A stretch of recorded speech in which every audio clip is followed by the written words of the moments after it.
Premier David Eby says the new legislation will address how some landlords evict tenants, in some cases in bad faith. What we're seeing is some landlords using the personal use exemption, saying, hey, I'm going to use this suite, evicting somebody, and then living there briefly, and then moving in somebody at a higher rent rate.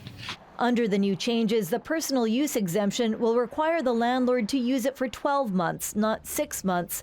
And a landlord will have to submit an online declaration that can be tracked and audited.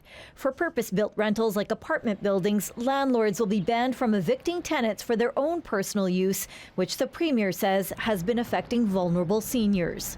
This bill attempts to close loopholes that both sides have used, to be flexible around addressing problem tenants, and to be firm around addressing problem landlords and illegal evictions.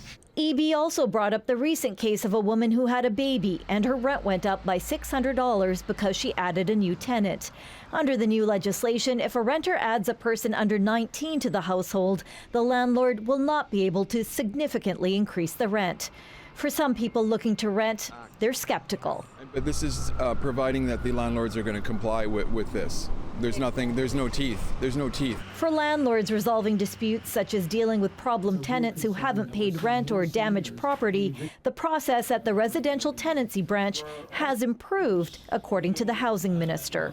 For unpaid rent cases, we've created a new expedited process, and we're seeing 57% drop in wait times for unpaid rent, which is substantial and very important. Still, a landlords group based in Surrey says that's not enough to help people struggling with people who damage their property or use drugs and refuse to leave. We have the protection for the landlords. So, okay, if they are concerned about the bad eviction, but the landlords are also worried about the bad tenants.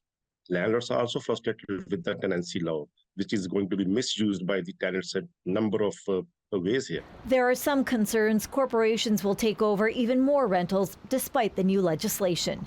Mira Baines, CBC News, Victoria.